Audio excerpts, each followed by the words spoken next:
মেহেরপুর মুজিবনগর উপজেলার তারানগর গ্রামের ওসমান আলী ২ বছর আগে কুষ্ঠরোগে আক্রান্ত হয়ে হাতের একটি আঙ্গুল কেটে এখনও কর্মে অক্ষম তিনি। অভাবের সংসারে এ যেন মরার উপরে খাড়ার ঘা। শুধু ওসমান নয়, জেলায় কুষ্ঠরোগে ৬ জনের অঙ্গহানি সহ অনেকে আলসার ও পঙ্গুত্ব বরণ করেছে। স্বাভাবিক চর্মসমস্যা মনে করে অবহেলাই হয়েছে তাদের জন্য কাল। প্রতিনিয়ত শনাক্ত হচ্ছে নতুন রোগী। প্রতি লাখ জনসংখ্যায় ৫-এর অধিক কুষ্ঠরোগী মূল্যায়নে মেহেরপুর শীর্ষ ১০ লাল চিহ্নিত জেলাগুলোর মধ্যে একটি। নিয়মিত ওষুধ সেবনে কুষ্ঠ ভালো হলেও সামাজিক নানা বাধায় মানসিকভাবে ভেঙে পড়েন বলে জানান রোগীরা। যখন জানতে পারলাম যে এটা আমার কুষ্ঠরোগ, তখন আমার আর কিছু করার ছিল না। এখন আস্তে আস্তে আমি এই সাথে যোগাযোগ করি, তারপরেও আমি এখন খুব কষ্টে আছি। এদিকে বড়দের পাশাপাশি শিশুদেরও আক্রান্তের হার বাড়ছে। শনাক্তের পরও নিয়মিত চিকিৎসা কিংবা ওষুধ পাচ্ছেন না বলে অভিযোগ তাদের।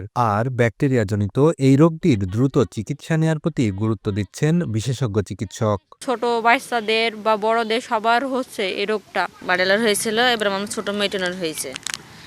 আমরা ওষুধ এখনো পাইনি। আর সচেতনতার অভাব ও রোগটি সম্পর্কে ডাক্তারকে না জানানো প্রধান বাধা মনে করছেন সিভিল সার্জন। অর্থ বরাদ্দের পাশাপাশি ওষুধ সংকট নিরাময়ের আশ্বাস তার। কুষ্ঠরোগের লক্ষণ দেখা দেয় তাহলে নিকটস্থ সরকারি উপজেলা কমপ্লেক্স, জেলা সদর হাসপাতাল এইগুলাতে আসলে আপনার ডাক্তাররা রোগ ধরার ব্যবস্থা করবে এবং সরকারিভাবে ওষুধ পাবে। বড়দের ওষুধ পর্যাপ্ত আছে, বাচ্চাদের ওষুধটা একটু শর্ট। আমরা এটার জন্য চাহিদা দিয়েছি, আমরা খুব শীঘ্রই পেয়ে যাব। সিঙ্গেল ডোজ রিফাম্পিসিন আমরা যাদের কন্ট্যাক্ট ছিলেন, নতুন কেস বা পুরাতন কেস, তাদের কন্ট্যাক্টকে আমরা সার্চ করে তাদেরকে আমরা খাইয়েছি এটা প্রতিরোধ হিসাবে। স্বাস্থ্য বিভাগের তথ্যমতে গত ৩ বছরে জেলায় শনাক্ত ১৩৫ জনের মধ্যে বর্তমানে ৪৩ জন কুষ্ঠরোগীর চিকিৎসা চলমান রয়েছে।